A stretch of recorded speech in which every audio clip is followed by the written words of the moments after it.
Hiccup had just heard some human laughter coming from behind a snowdrift. Leaving Fishlegs leaning on one of his poles, warning Toothless to be quiet, Hiccup peered cautiously over the top of the snowdrift. And there, 100 metres down the side of yet another slope, was a sight that sent a nasty trickle of fear down Hiccup's spine. This is the noise. Oh, just before I turn the page, I'm going to show you the picture of Fishlegs again. I love him sneezing and then missing the snowpecker because he's sneezing. I sent a nasty trickle of fear down Hiccup's spine. Hysterics. Behind Hiccup's left shoulder, One Eye the saber-tooth growled grimly. The spines on his muscly back all stood up, his eyes narrowed. His tail with a spiky point swayed dangerously from side to side. Now those humans, he hissed, those humans really are badder than most. What's going on? Asked Fishlegs, wiping his runny nose on his sleeve and rubbing his bottom, which was sore from falling over so often. Hysterics, whispered Hiccup. Get down. There were 6 hysterics dressed in black, sitting on the slopes down below them. The 5 enormous stags lay dead on the ground beside them, their blood very red against the white snow. There are the hysterics just there. See, on the other side of the mountain.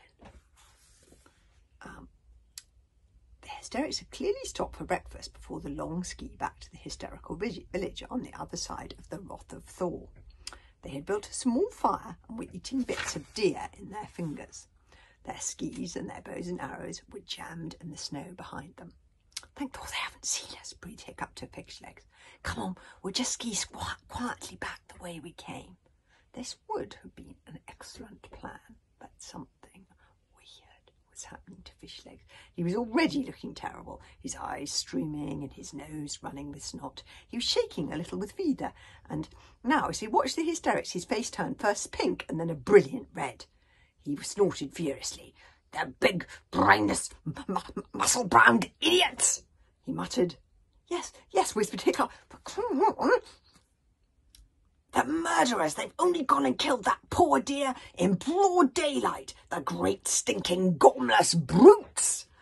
This is all true," said Hiccup, "but we need to get out of here before they kill us."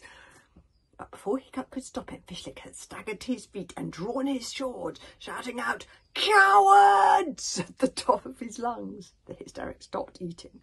They looked up in astonishment. They couldn't have been more flabbergasted than Hiccup as Fishlegs set off down the hill straight at the band of fearsome warriors in his lunatic, uncontrolled snowplough.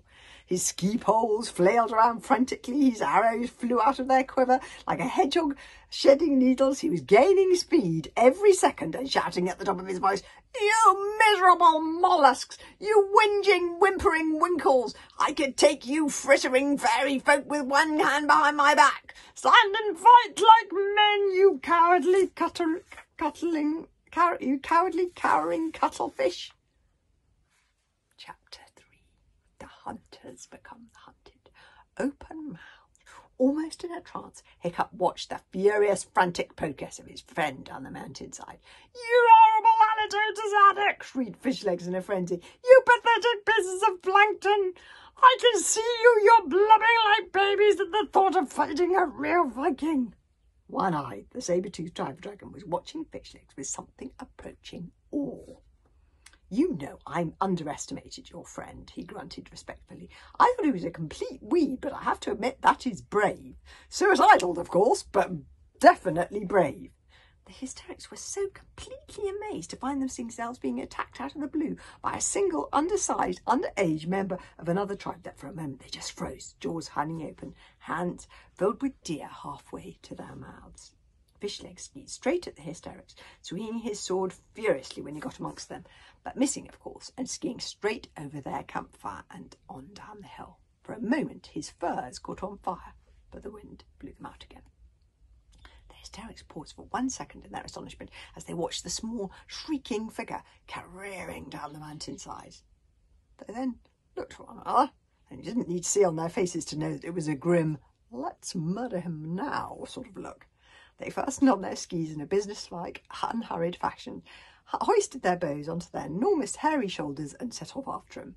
"Oh, by the bouncing buttocks of beaming Balder!" panicked Hiccup, setting off down the slope after Fishlegs. "They're going to kill him, aren't they? What am I going to do?" "Do?" asked One-Eye, bounding beside Hiccup in long, easy strides. "There's nothing you can do. Your friend is as good as dead. He's what we in the saber-tooth pack would call a walking corpse.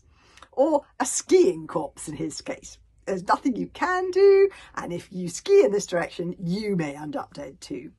It looked like the dragon was right. Hiccup was working hard to keep up with the hysterics. Hysterics are enormous and very strong skiers indeed, and Fishlegs was travelling at a very fast speed himself on account of not doing anything fancy like turning or anything like that. Admittedly totally out of control, and it was amazing he hadn't fallen over already. Hiccup could see him twisting his head every now and again to shout more insults over his shoulder. The hysterics were gaining, and one big brute carrying a gigantic double-headed black and gold axe fastened an arrow to his bow. Hiccup screeched to a stop, sending out a fan of snow. He fixed an arrow to his own bow. "Oh, my horns and whiskers," squealed Toothless. He's going to do something. Don't do it, Hiccup. Don't do it." Hiccup took careful aim and let go of the arrow, which sailed through the air and hit the big brute with the axe, who was about to shoot Fishlegs, thank goodness. Right bang splat in the bottom. That is Hiccup shooting this character who's called, I love this character, that's called Norbert the Nutjob. Okay, right bang splat in the bottom.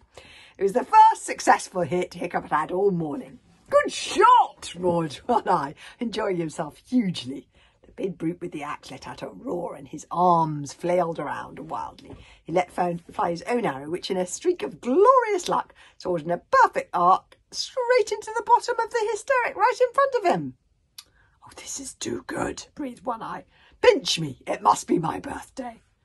That hysteric then screamed in pain and pitched him forward into a complete somersault, taking out the hysteric in front of him, who slid on his back, into the legs of the last 3 hysterics, upturning them like skittles, and all 6 hysterics ended up in a groaning, tangled, furious, snowy heap.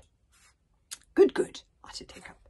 "Now, please make all 6 of them follow me, and not Fishlegs." "I think they will," cried One-Eye, weeping with laughter. "Oh, I think they will." "Over here!" yelled Hiccup, making quite sure they saw who had caused their downfall. And then, for good measure, "If you're not afraid of being shot, you wriggling ruffian rubbish!"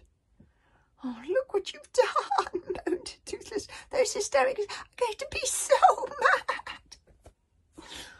mad." Mad those hysterics certainly were, as mad as fire, and Hiccup set off down the mountain like a little streak of lightning. "We've got a head start," panted Hiccup, skiing faster than he'd ever done in his entire life. "But it's not going to be enough," gloated One-Eye with relish. "You've got half the mountain to ski down, and they're going to catch up." Sure enough, a horribly short time afterwards, Hiccup could hear the hysterics beginning their pursuit behind him. 5 of the hysterics were howling the hysterical howl like a pack of insane, high-pitched wolves, and the 6th, the one with the axe, is my favourite, Norbert the Nutjob, was screaming more personal insults. "How dare you assault my royal buttocks, you midget hooligan assassin! We hysterics are the best hunters in the entire world, and when I get hold of you, I will chop you with my chopper and feed you to the Doomfang. I shall shoot you full of avers and use you as a colander!" yelled the hysteric with the axe. "Charming," grinned One-Eye. "Think fond of visitors, are they, the hysterics?" Hiccup headed straight for the woods, thinking they would find it harder to shoot him in there. Oh, I love that. No, that's his axe. Gold on one side and dark on the other. Now, skiing through a thickly forested area over is dangerously hard work, and the first rule you should follow in normal circumstances is to go slowly. These were not normal circumstances, and Hiccup screamed through that forest, madly twisting and turning, far too fast for safety. Be careful, so Sir warned Toothless helpfully. Mind the trees. "Oh, thank you, Toothless," panted Hiccup sarcastically as he swerved violently this way and that. "I never thought of that." Dragons have quicker reflexes than humans, so One-Eye and Toothless followed with ease. But the hysterics weren't doing too badly either. Hiccup did hear one crash as one of the hysterics didn't turn in time and smashed into a tree. But that left 5 hysterics still chasing after him from the sound of their spines creeping, hysterical howls getting closer by the second. "You cannot get away!" screamed the big brute with the axe. "When I get hold of you, I shall tear you limb from limb and use your wishbone as a toothpick." Okay, we'll have to find out what happens and how Hiccups gets away, if he gets away, tomorrow.